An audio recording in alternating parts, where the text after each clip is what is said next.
all of you the time that you've committed.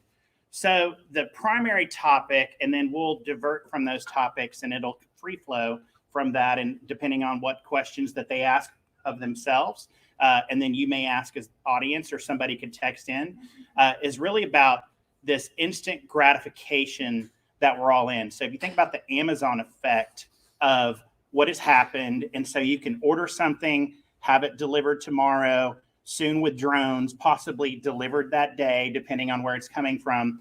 What is that establishing as an expectation, and what is the demand that's putting on us as individuals, as businesses, employee satisfaction, the pressures that we're under?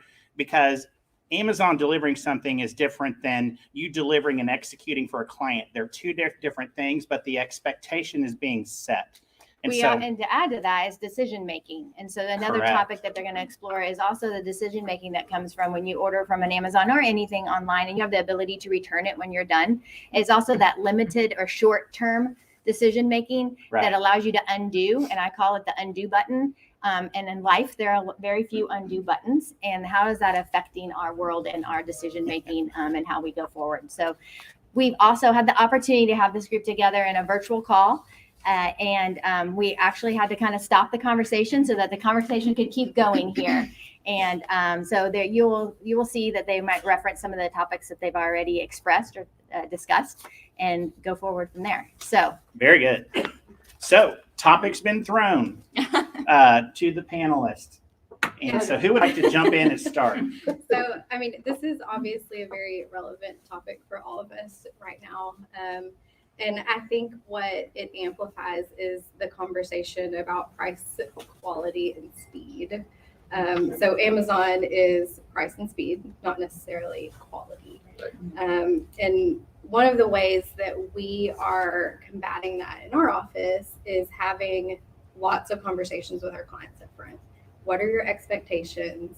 What are you wanting from us? And how can we best respond to that? One of the things that Lauri brought up in our initial call was being proactive instead of reactive. So what that means for us is just spending a lot more time on the front end before we even kick off a project to really get a good base understanding so we can service our client. That's been our mantra for a very long time is, really try to understand why this project, what do you need it to do for your business? Try to get out of the project conversation and into the what's the point of the project? And we want to make sure it actually makes your business better. And so let's start there. And then we can figure out the logistics of achieving that. It really helps to set our team's internal too, like set everybody's expectations. Like, what are we doing? Why are we drawing? Why are we designing? What's the end game? So we try and do that as well. I think the hard part is getting the clients to kind of slow down and understand that part. Yes. They want to kick off and get going, and they don't necessarily want to go through that process, although it delivers a better result. And do y'all have anything that you can kind of control, like not control, but help the client slow down and understand? Educate the client is the main key, because COVID-19 had happened with us and it's still going with us. Making the client understand that it's not really 2 years ago now. And having said that, that would set your goal for your project before you jump in and say, I want it yesterday. Right. I know in the healthcare world, we've got clients that had a lot of their work put on hold for a year and a half. They didn't change their need, that they still had a year and a half, and they still need it now in another year at least. So it causes us to say, what's your end goal? Right. If you need those healthcare beds available, and they're responding to what's happening in our COVID world of needing beds. Well, you can't just do that in 6 weeks or 6 months. There's a process. So what do we need to do up front with our clients to make smart decisions so we can then go fast later on instead of trying to stumble over all of the unknowns right away? We've got to pause, think about it, and then deliver fast in the end. Really get to the priorities. Like, what is the priority? Because the project of 18 months ago the priorities might have changed. And you said something about like they want to just get going because they want to get the project going because they want to end the project. They want to finish it, Yeah. right? Well, And we have that same. in the corporate space, it used to be, the speed used to be easy, right? So they come in, they want 60% closed office, 40% open office. We know the formula, we know how to do it. Mhm. Now it's like, time out, guys, that may not work. Right. So back to, you mentioned the experimentation of things. That's kind of where we're at right now. And that's not a speed, that's not, that's something that you really need to take some time and figure out what your business priorities are. Is it bringing people back to the office? Is it making a profit? Like, what are we trying to solve for? I'd like to riff. Oh, go ahead. I'm sorry. Well, the client is really not seeing what we're talking about right now here. What he's seeing is the dollar sign. He's getting a loan from the bank, and he needs to pay that loan off, and then it's about financial. And this is when we go back and then we mention Amazon and then the fast and all the stuff. But still, it's the money talks, and then they need to know how they're going to pay for that project. They don't care what we do inside unless we educate them on what's going on. Right. anymore. So I'd like to build off of a couple things that I've heard here and have you address this. And we talked a little bit about this the other day when we were discussing, but that piloting that you just talked, experimentation, but then also there's a lot of clients right now, we're in a weird period where they know that they have to return. They maybe have started returning. They have implications on their workplace, but it's this hurry up and wait. So we go back to this instant gratification. So they have you, and where you said the client doesn't understand the implications on your business, where they have you do a lot of activity, exercises, a deliverable, but then nothing happens, okay? And so what is the impact of that on your business? And some of you were feeling the effects of that, some of you were not, okay? And then, Lauri, to add on to that, you said the other day, and since this is AIA, we talked and brought up in AIA 2007, I think, is when the IPD, Integrated Project Delivery Model, was introduced. That helps some of this to some extent. And you can expand onto that because I think the time's now. So we'll let anybody address that. I want to just, you mentioned money before we jump right there and we'll segue in. Part of the education process for us is that they understand that every dollar they spend needs to net out some value to them on the business side. And so we need to slow down and figure out what are we trying to impact so we can tune that money to be really appropriate. And that means, back to your point, like, what do you need this office to do for you? In our case, fill in the blank. What do you need it to do for you? And let's prioritize.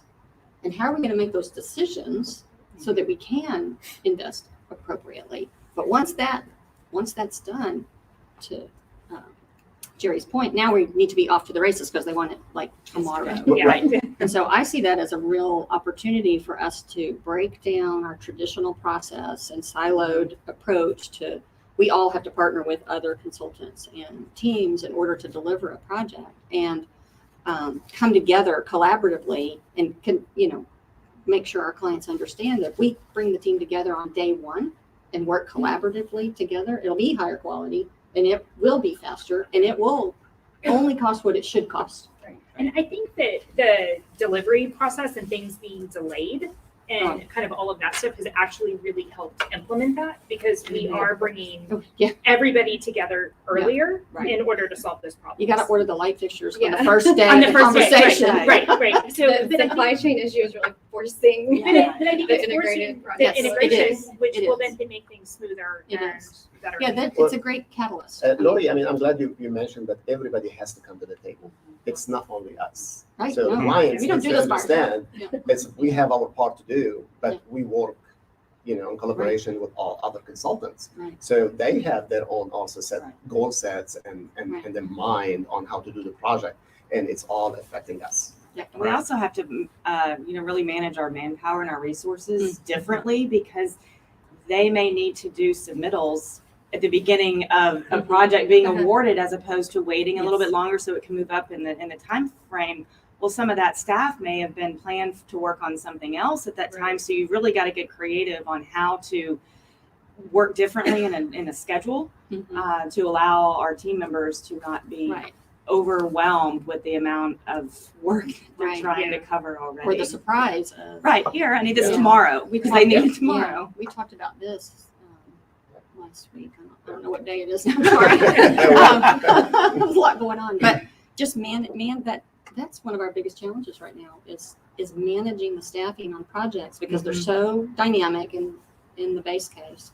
Clients are constantly learning new things because we're helping them. Right. And, projects start and stop and they pivot and, we definitely want to help them take the best path. So if it's a better idea, yes, but it puts the brakes on the team and what they thought they were going to do and the goalposts they were heading for. And it's stressful and it's really hard to manage that.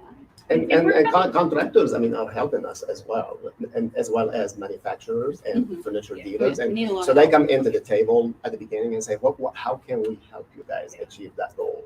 And do you want to do a pre-bid? Do you want us to help you with the pricing? Furniture comes in really early on the table because it's not anymore in 8 to 12 weeks. It might be 24 weeks. It might be 3 months. Right. So you need to bring all this to the table at the beginning and then educate the client on what we're doing and what we're dealing with. We're having issues with kind of projects in the phases, right? They're all kind of starting together and they're clumping. So we're getting our teams very focused in one area. They go and go and go, and then it shifts kind of throughout the teams. And so we're having these overloads in different phases and trying to share people back and forth. And I think it's really challenging. It's hard on the teams. The communication is there, but we're kind of going through these cycles of overloading our great Well, let's teams. talk about that hard on the teams. And one of the things that we set up at the beginning with the instant gratification, okay, the hurry up and wait, okay. And so traditionally, your design staff had a schedule, had a deadline, had a deliverable, the client executed, and then the designers that spent all that time got to see the results of their effort, okay? And so that was gratification for them. So how are you managing that now with they're working just as hard, if not harder, but they might not see the effects of their hard work? And then how are you managing that as leaders in your organizations? And then what is the pressure and demands that's putting on your staff? It's really challenging. Mm-hmm. I would say we're doing so many test fits that, the good part is that the designers really know the program because we're test fitting people in 6 buildings instead of 3. And then it goes on hold and then we do another 6 buildings. So that part is hard because I think it gets people worn out, and they're ready to move on to the next phase. I think what we're all used to doing is getting a little bit of everything. And I think we're all in this industry because there's nothing is the same. We're not doing a repetitive task. You're starting something, you're getting creative, you've got your thoughts going, and then you complete that project. And we're not getting there. So I think it's not as rewarding for designers, I agree. which I think is really sad. I feel like you never accomplish anything. Yeah. You're just turning and the goalpost is moving around or going on hold. And we talked last week about how important it is to feel like you've had an impact, you've accomplished something, you've done something. And in our business, we get to see it. Right. There's usually a physical result for us. Well, and I think one of the biggest things that contributes to burnout is not understanding or seeing your purpose in work, not finding it. So for us, it used to be, I work for 6 months and I get to see the fruits of my labor. But over the last 18 months, it's been a lot of hurry up, let's wait. Another phenomenon that we're seeing in the corporate space, and I don't know if you guys are seeing it as well, is how remote work factors into the project schedule. So we're seeing a lot of front end design. Historically, we were held to the lease expiration date and the lease start date, and that was hard, fast, and you needed to hit it. Now, if we don't hit it, we'll just work from home for a month, 2 months while you finish the project, and that goes into scheduling, manpower, making sure CA is staffed correctly and extended. Well, and then that just kind of goes into fees, right? Like our fees are based on traditional processes, and by extending all of that, we're going through our fees, and nobody wants to pay more because. Well, as much as we hate deadlines, we need them. Yes. Absolutely. We need the discipline of a deadline. You guys really touched on really a good topic. The majority of our work right now at JZ, I'm sitting on a table with really wonderful companies in here that they are well established. We are going on the 5th year at JZ, and the majority of our work, thankfully, to our principal for the TI, David Henderson. That guy is just like a machine. He goes and meet with the client and then sketches and everything. So he does the layout right there, and then they love it. Comes back to the office, let's hold off on it. So how do you account for that? And then even if he comes back to the office and then hand it off to a designer, the designer start on it, put their heart on it, and then okay, we'll stop, let's shift. And this is what Lauri was talking about. Mhm. It's just like, I don't know what they're thinking when they tell you let's go. Well, the lease is going to be ending, Yes, but yes. then we can talk to the building management. Something that was also hard for us in the virtual working world is trying to, you can't sit in front of the client and read body language. You can't get an understanding of what they're truly agreeing to or not agreeing to. So you get the after effect, Right. 2 days later after the meeting, where if you're in person with the clients, you can see if they're really buying into what you're thinking. And so they may just be saying yes, and then you go away. Are you reading your Right, or are they distracted and not paying attention? So we've had to, our meetings take much longer because we have to stop and ask a lot of questions and check on the pulse of everyone virtually, and half of them may have their camera on or not. So then we're not meeting our deliverable schedule if we have to redo something because we couldn't react in the moment to the meetings. Right. So it's changed the way we have to interact with our clients. But the time is so compressed that we don't have time for rethinking and rethinking. Right. Not that we did before, but we really don't now. So it's been an interesting way to try and interact with our clients. Are y'all, so we're having, we have some meetings that are virtual, and it's really based on client, because we're all in the office Right. and we prefer in-office meetings. Absolutely. And so when our clients are in town and we can get them there, we Right. do everything we can to get them in person in order to Yeah. avoid them. Right. Some of it is not avoidable, but are y'all meeting with people in person? Or On is the, it just? on the healthcare side, we're not, because our Okay. facility, they're not allowing yeah, a lot of yeah. visitors in. But at the same time, it's had some positive effects, because if we're doing work outside of Houston, we've taken out all the travel time. You can actually, you don't have to spend a day traveling. We can now have the different levels within the team participate in the meeting to actually hear, as opposed to just taking two Yeah. and then reporting back. So the Right. teams are able to work while the meeting is going on and make some adjustments on the fly. So it has its pros and cons, but we have been doing traditionally all virtual meetings with our Okay. clients. I do think that body language, though, that really, It's very really important. intuiting what is Right. going on in the mind of your client, it's super hard on the, Yes. the So are screen. you finding that you've had to invest in different training for your staff and your staff members to adjust perhaps how to present, how to read the room, Mhm.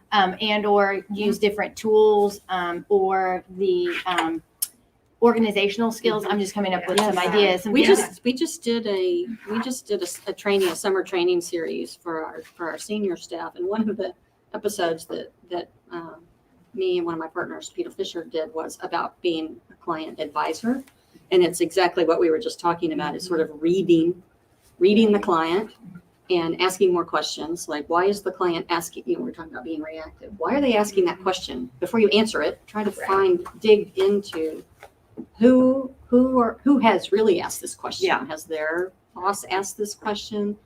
Do they know the question they're asking? How are they What using what the do they- information? How are they using the information? Like, what do you Yeah. mean? Like, I want to Yeah. help you, but I need to know what you're really after. Right. And Right. that's part of being an advisor, Yeah. not just the, tell me what you want and I'll go do the fun stuff. Right. What decisions being made by Yes. the information I'm Yes. providing? Right. I mean, we've been Yeah. fortunate enough, as small as we are, that we have clients that visit our office. We opened our office after, Judge Jalal says that, you go back to the office. And we found it, it's really wonderful to have the team all together. Mhm. And with the big companies, as we said around the table here, it's harder because you have to remodel your office to deal with COVID, and then you have the spacing and all this stuff. So that is also has a I don't want to say bad effect, but you have to remodel your own space. Right. And then if a client is coming to see you, they want to be protected. Right. You want to be protected. Yeah. But for us, I mean, it worked really well. We've traveled to California on the project. That was really is Mhm. out of the box, and we sent 2 designers to California, and then that was really a good push. But we we tell the client that we can go and then see the site. We met the client on site. And then we've been doing virtual as well. Yeah, So, we're hybrid. but both we're hybrid. And did you have to educate your team in any way? Have you had to recruit differently? Have you had to have any type of different expertise added to your team to continue? Well, I mean, of course, with the different project coming in, you have to add to the team, and then you have to add the expertise. So far, we are diversified enough to do whatever we're doing right now, which is really good. Has anybody else had to train differently, like Lauri, or I think it's different skill sets? a little bit understanding that when you're in person, I think that the excitement and the kind of passion behind what you're presenting shows so much better. So we've really had to work with people when they're presenting to kind of overdo that excitement so that it comes across on the camera. Right. Because if you're just, yeah, no, this is it. Yeah. No, clients can be like, yeah, Yeah, I don't I'm see not it. buying Yeah. that. I don't see it. I don't Point. feel it. The human energy, Yes. like, especially in Yeah. our, because we are so passionate about what we do, and that it's just impossible for it to really come through the And screen. and just like this subtle kind of conversations, you Right. the delay and then the pause and the oh no go, and then you're just like, oh no, it's just free. The first time we went on a project, on a corporate project, and I had my our wonderful design director, Sylvie Gucci. She went in there, I mean, with 3 pallets, and then the client were like jumping all over the place, Mhm. touching and Yeah. seeing the material. And this is what we do best as designers. I mean, we love to see that. We love to see the excitement, Right. you know, coming from the client and coming from us. And you can tell their reaction. Do they, Right. do they really like it? Are they just being polite? Are they just confused at what is off the screen? Yes. Or did you send them something to their home Yes. and actual finishes, and you're trying to show it virtually, and they've already opened the package, so they know everything that they're going to be Right. getting. You know, it's like knowing what's coming in your Amazon order, Right. and you've already decided, and you've made Judgment. judgment Without, around without seeing the without whole. seeing the whole picture and the whole story of the Right. design. So you have to really understand what sequence you want to be able to tell your story maybe a little bit differently, because you don't have a big reveal at the end. Mhm. You have to do it in a different Yep. form and way, with different mediums at the same time. So it's very, very challenging, Well- and it takes a different level of effort that we're and how we calculate our fees to produce that kind of work for our clients. You almost have to do things twice and Yeah. order more samples. It's putting a strain on our resources within our industry to send multiple things to multiple locations, whether it's the designer's home, the office, and the client's home. You know, it takes a little bit different logistical planning of how you're going to deliver Hoping a the, other, design. hoping the other end receives it. Yeah. Yeah. What about Canon? I mean, have you had to pivot? Inventure. Or I'm sorry, Inventure. I'm so sorry. It's okay. So I wanted to go back to Amy's question about recruitment. You know, I still think we're kind of in this weird transition period. Are we in the office? Are we not? No one really knows what the future holds. So I think from a recruitment standpoint, we're still kind of thinking through how that may affect things. And I know there's different philosophies around the table about in-office versus not. I believe that we'll stay hybrid for the future. So when that comes to recruiting, you know, we've seen over the last 18 months what types of employees work best in a hybrid situation.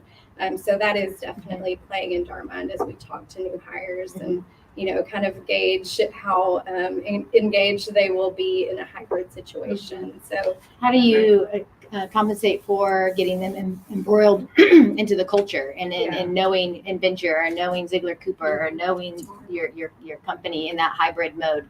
What are some of the strategies maybe that you're thinking through of how to grow these people, either currently and or new recruitments that are coming through?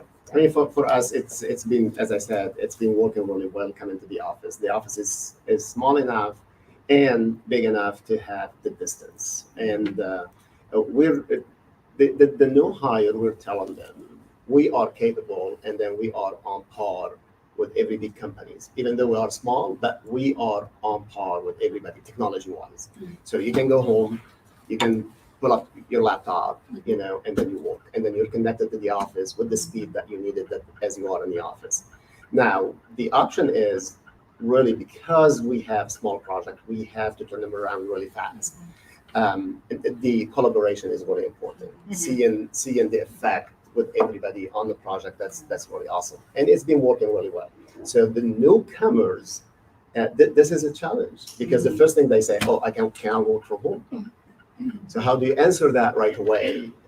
It's been a challenge. If you one need to. for me. If you need to.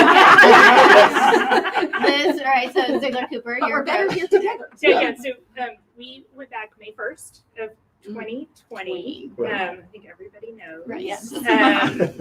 We went back. It was a little scary at first for sure. But I think now I can't imagine having spent the last over a year at home. I mean, we go back and forth so much and just sitting at our desks. Luckily, we had the space to space out, so we didn't have to renovate. We didn't have to do anything. We just kind of moved people around.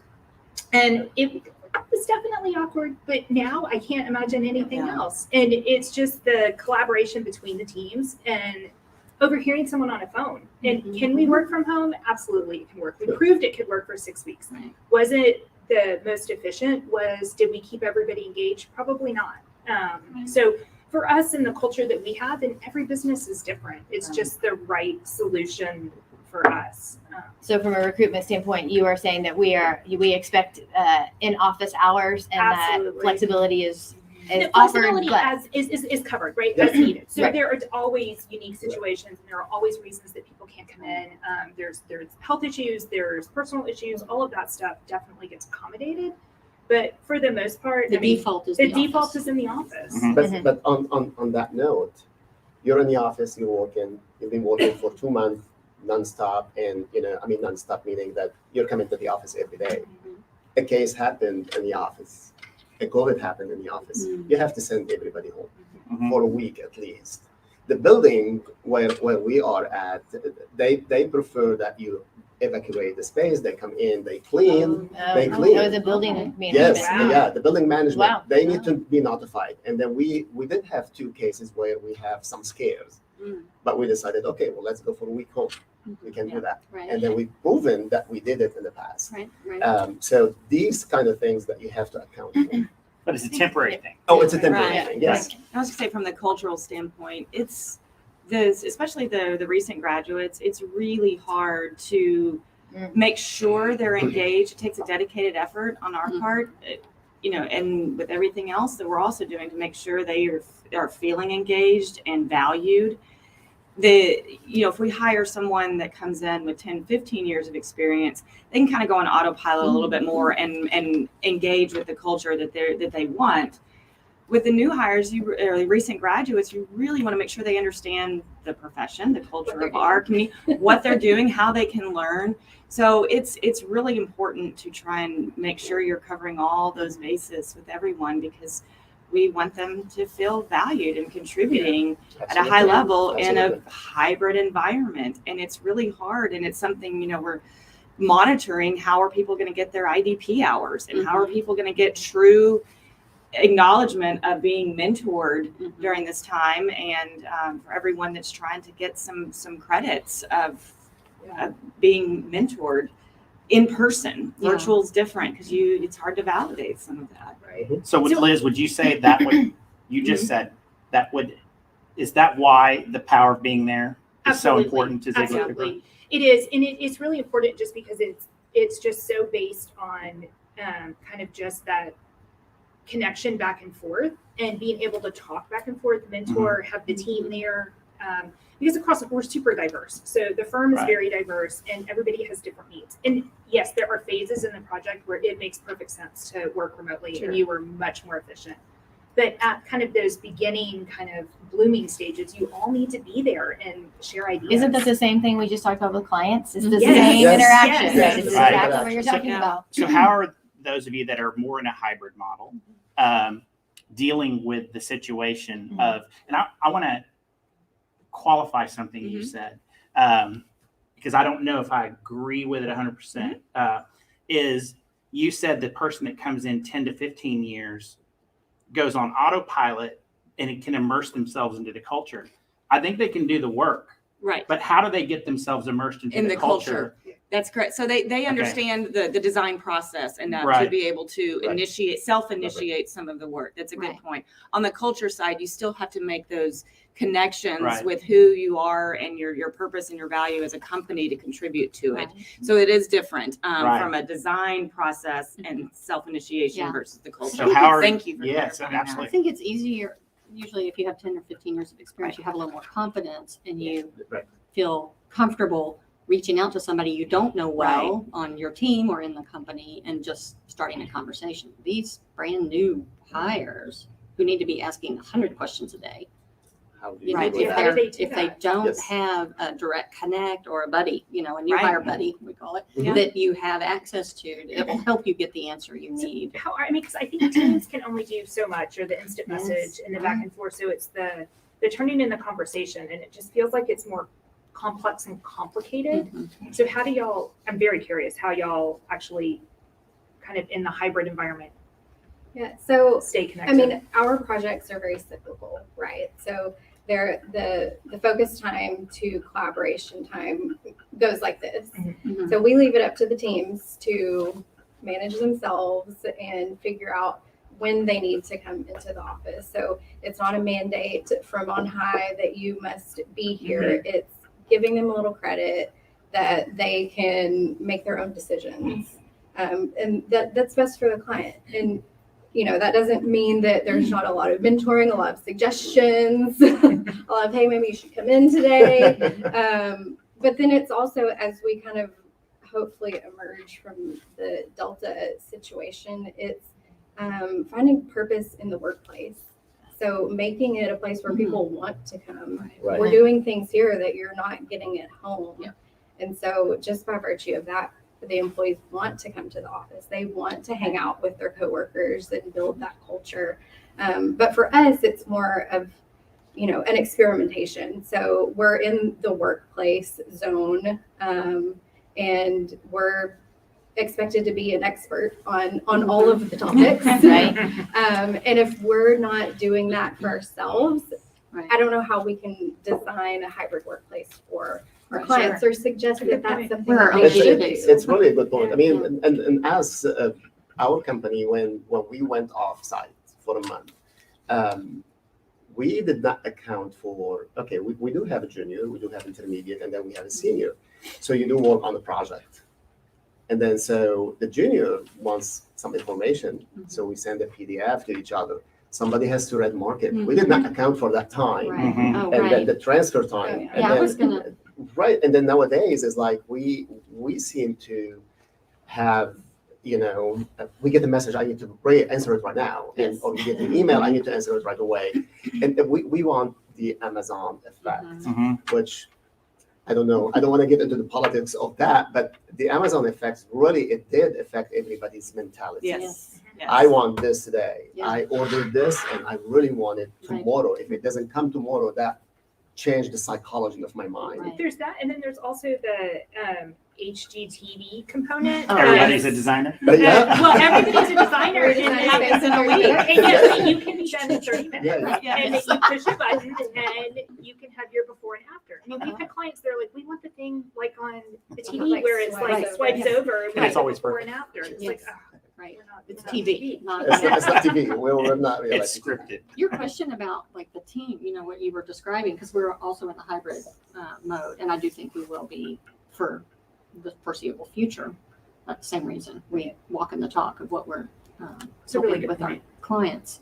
But it puts a lot more pressure on the teams. Yes. Some of that stuff that happens when you're in person, that just happens in between Yeah. organically, has to now be formalized in the virtual setting. So the teams, and it is more work on the teams, and you're right about that. If you have a junior person and they send a chat and say, I don't know how to do this, or I need your help, or Yep. how long are you going to wait to answer that? Because they're dead in the water until you Right. help Yeah. them. Or they'll right? go off on some other, Or they'll- keep going. And then, you get to rewind. So it's just a lot of pressure on our teams right now. You're to also keep up with managing it. email and Oh. Teams chat and Text text message. messages. Right. Because different people respond in different Mhm. ways to the Uh-huh. communication.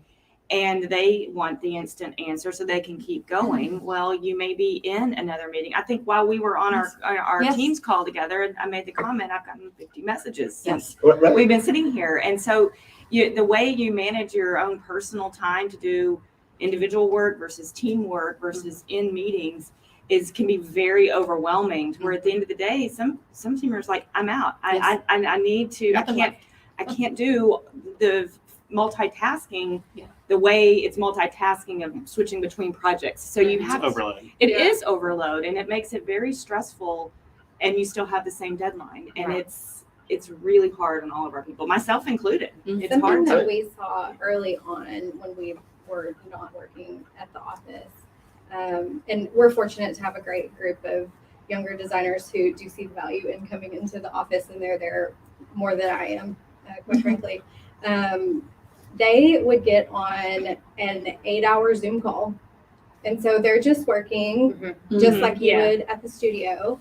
And if they have a question on the CAD program, I don't know how to do this, or what would you do with this, they can just chime in, and there's a group of other people that are there. So I think kind of the ingenuity of it. Yeah. That's interesting. Just So they figured it out. simulated a Being in the virtual studio. in-studio A virtual together. room. Yeah. Yeah, That's smart, because I mean, knowing that, sending out a Zoom link, hey, can you get on this Zoom? Like that, you just just schedule the it. It's another thing to that schedule and is plan. hassle.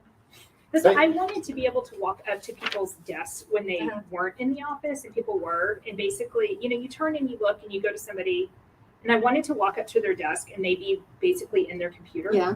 and just Right. respond. It's like, hey, So that it was everybody was constant. I mean, there is a Crazy, channel. but to where everybody But the was, idea of it, that you can actually access people when you need it, When you need when you need them Right. dynamically. I mean, have you thought about, and this is just a thought, literally standing here thinking with you guys, but thinking, I have an 18-year-old and 20-year-old. They sit on FaceTime all day long with their Right. friends. It's Yeah. looking at a fan, and right, they're not even or looking like at the it.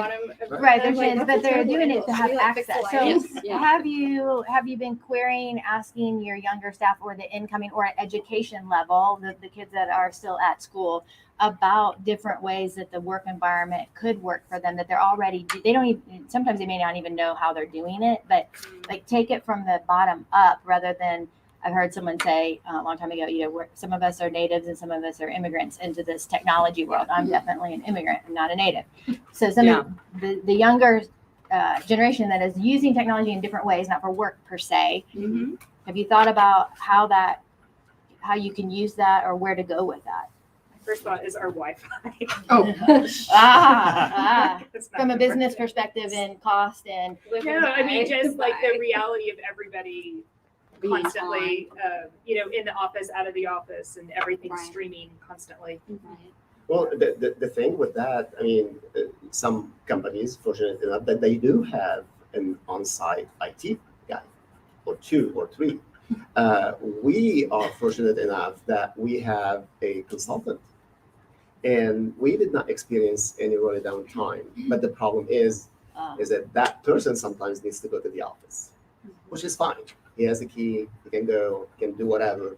So there's always that glitch that we don't think of. so a very important staff member and department is IT. Is IT. Yeah. Mhm. Yes. Right. But just like our clients are always under budgeting IT dollars in their projects, right? We always Yes. find that's the biggest gap. We, from a business perspective, we're having to understand what technology infrastructure costs are going to be to our business, and rolling out new kind of protocols for what are we providing each person, from technology at home to technology in the office, Right. to cameras, to all new conference room designs, Mhm. Right. because we need to accommodate Mhm. sound and Mhm. video for Quality. all the hybrid scenarios. So as we're going into our budget for next year, we're really trying to understand, what does this do when we have 17 offices that we've got to accommodate equally? So from a very large firm perspective,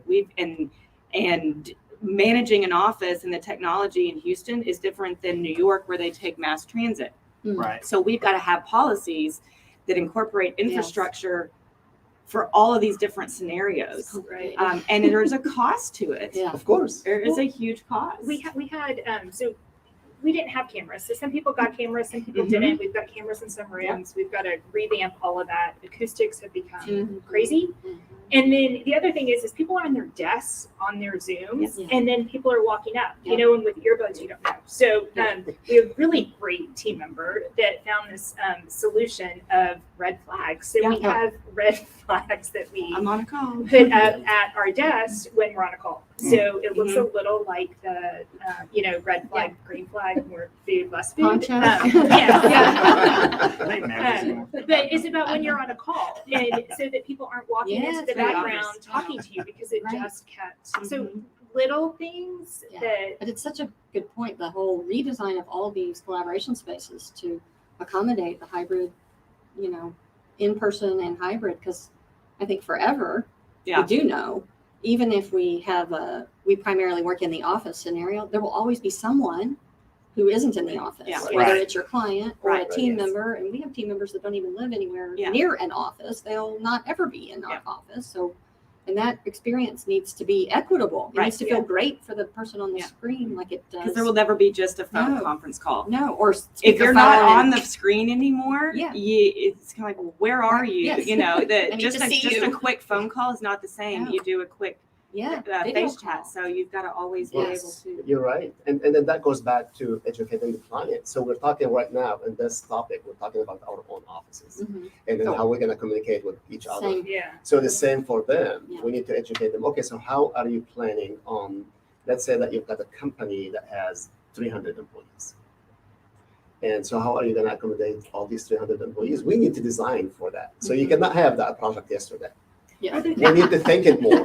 We need to think it more. And then we need to design it that way. The great thing is that we're able to ask clients, and they're living it. You know, a year ago they wanted to know what to do and how to come back, Right. and we've since had a year where people are working remotely. They've implemented different things, and we can question them and we Right. can ask them what has worked, what have you learned, and so there's a lot of really great data that we can gather Mhm. in order to kind of start the project that's behind schedule, right? You know, and so it's just kind of digging out of them Right. what has worked and what hasn't, and what their challenges are. Yeah, I think in some ways the catalyst here will accelerate decision making, because you're chipping away at things that perhaps would not have been considered 18 months ago. Right. Right now we're actually considering things that never would have been considered. And it's, I mean, we have a couple of client examples where projects that were happening in 2018, 2019, where they absolutely not. That is, there's no way Mhm. anybody's ever going to work at home. And now they're like, oh yeah, we're all in on this. Yeah. We're hybrid, Yeah. remote, what's best Yeah. for people. But that And they- trend was a happening complete- prior to. Oh, Yes. 100%. Oh, Yeah. yeah, Oh, yeah. it's totally Yes. happening. But Right. there was a lot of organizations that just Why couldn't would they do that? fathom how they would implement. It's just complicated. It's Yeah, super it's very complicated complicated. to manage. And to program. And I mean, that's it's a very complicated It's process. complicated. But now I think that's where we start is how are you going to deal with flexibility?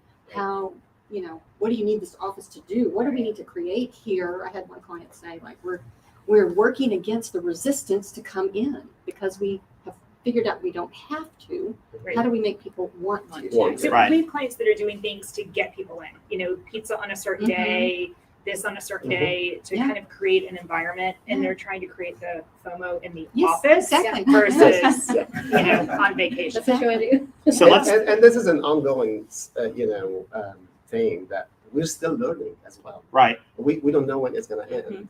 And then it is going to be political issue later on because you're going to come to a point where does it stop? And then how are you going to stop it? And then how are you going to deal with it? So these are things that, we're still learning how to do it. And we're still in the process. That's good. Yeah, until Isn't that what design should be always, though? Yes. Right? To Yes. some extent. Yes. Constantly evolving. Yes. Right. So one of the things, and you used the word default position earlier, I'm curious for those of you that are in a hybrid situation in your office today, and I think you said for the foreseeable future for Mhm. PDR, what is the default? And then I'm curious, let's think about Houston specific clients. What is it for the clients that you're working with that are adopting a hybrid model and you're helping them? What is their default? And I know it's going to be all over the place, but the typical. And then So- how does it affect architecture and design? You know, what are the Right. things you're having to do to create that FOMO in the using environment as our tool? Right. So one of our clients is an engineering consulting firm that we work with on projects. And from the very beginning, they wanted to embrace hybrid because in their work, they were actually feeling like their collaborations virtually were better. They were having better team and client collaborations virtually because the virtual, they had to work harder at equity. Everybody's voice gets heard. Nobody talks over each other.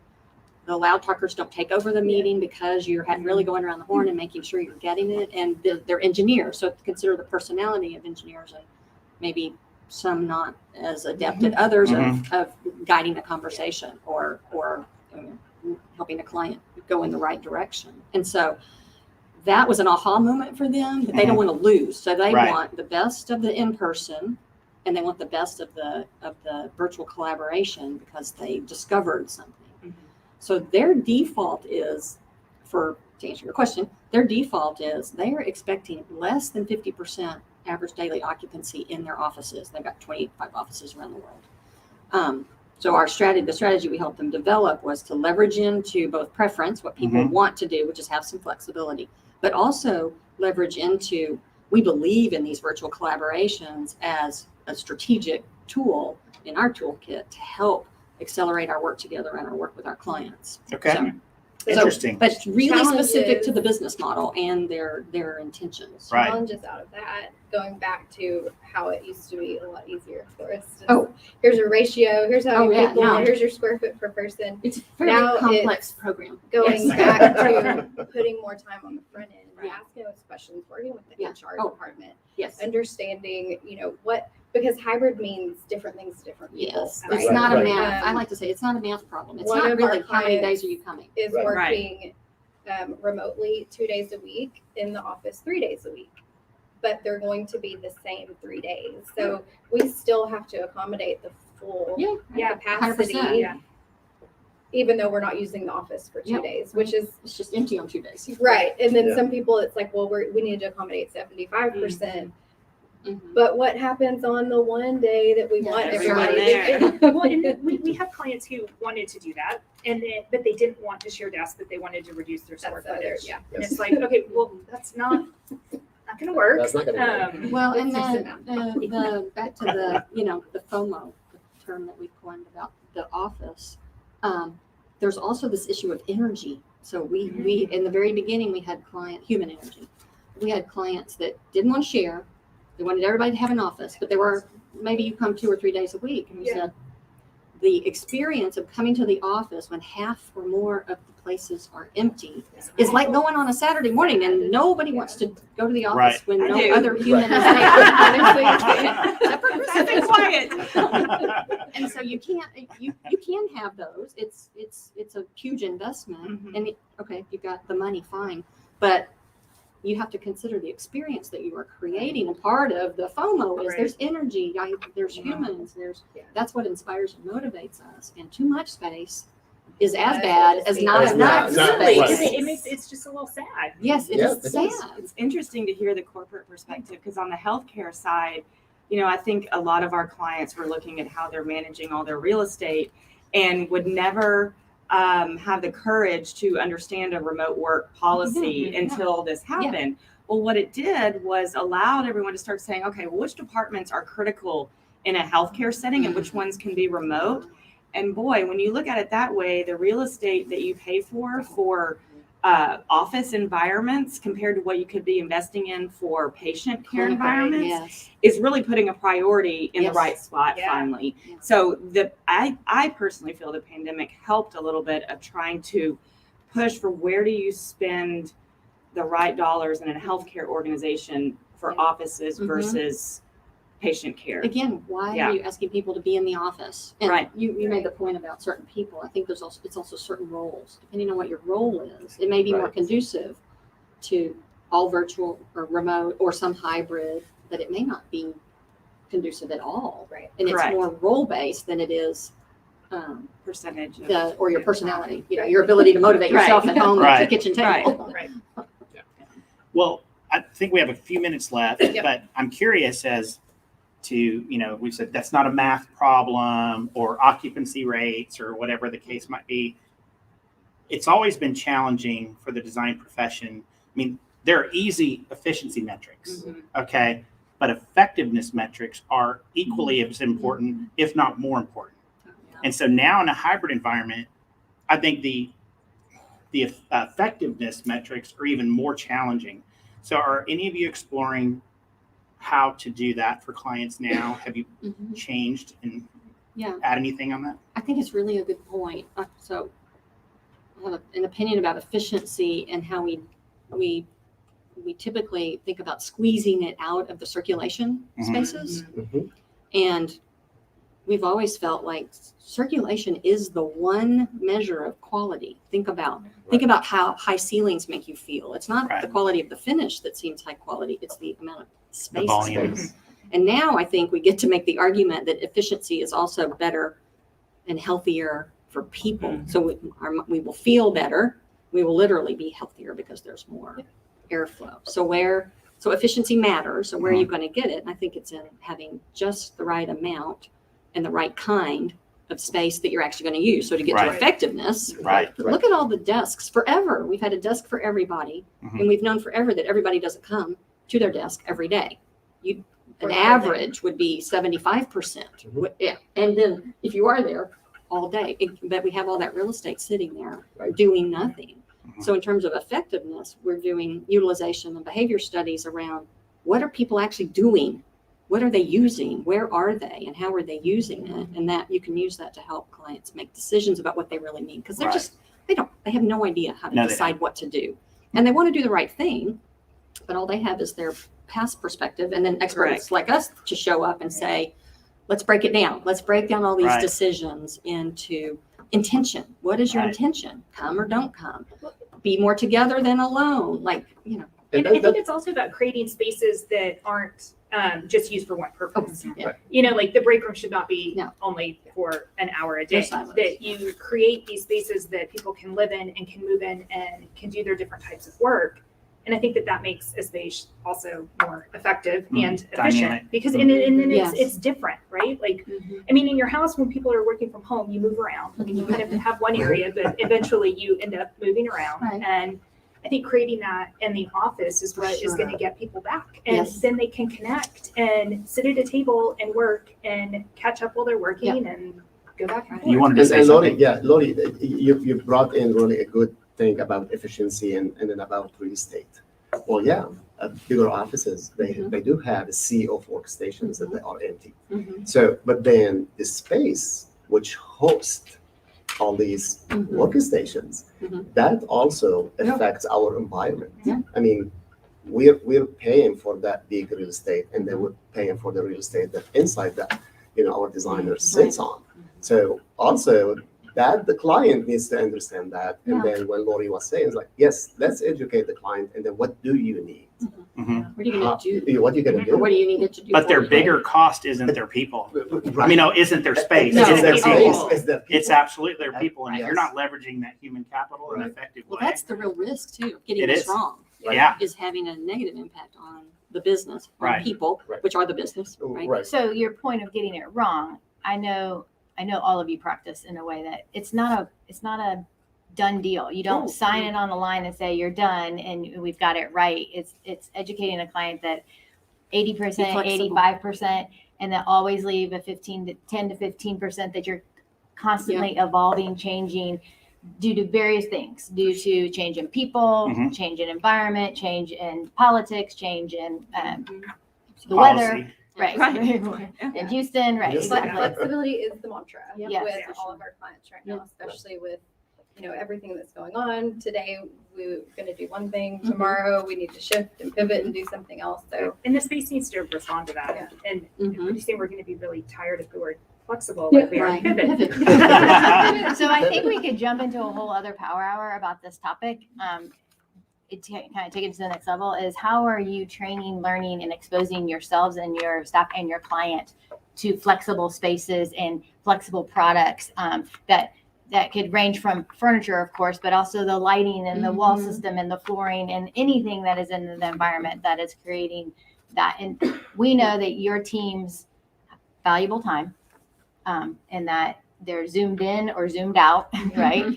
And so I think honestly, I would love to get the group back together, but to really talk about how are we going to continue to educate ourselves, and what do you need from manufacturers? What do you need from partners in the market that will help all of us help the clients go forward? We need instant gratification. Yes. Right where we started. This is how we started. Yes. Right.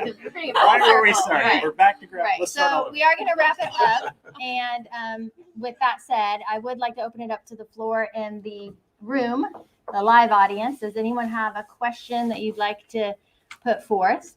And I'd also want to make sure if my control room back there has any questions. No questions from the control room. Anyone from the room?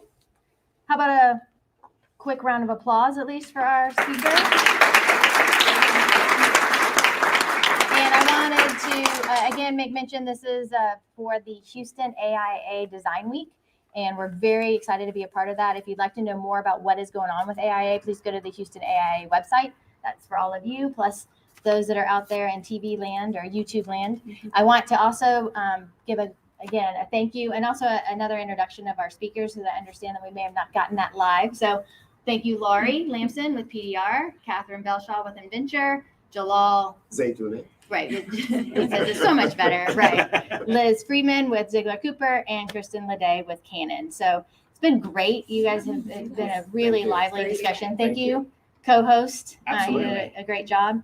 And thank you to everybody that came out today and everybody that is out there on our YouTube channel. So we'll wrap it up from there. Thank you. Thanks. All right. Thank you.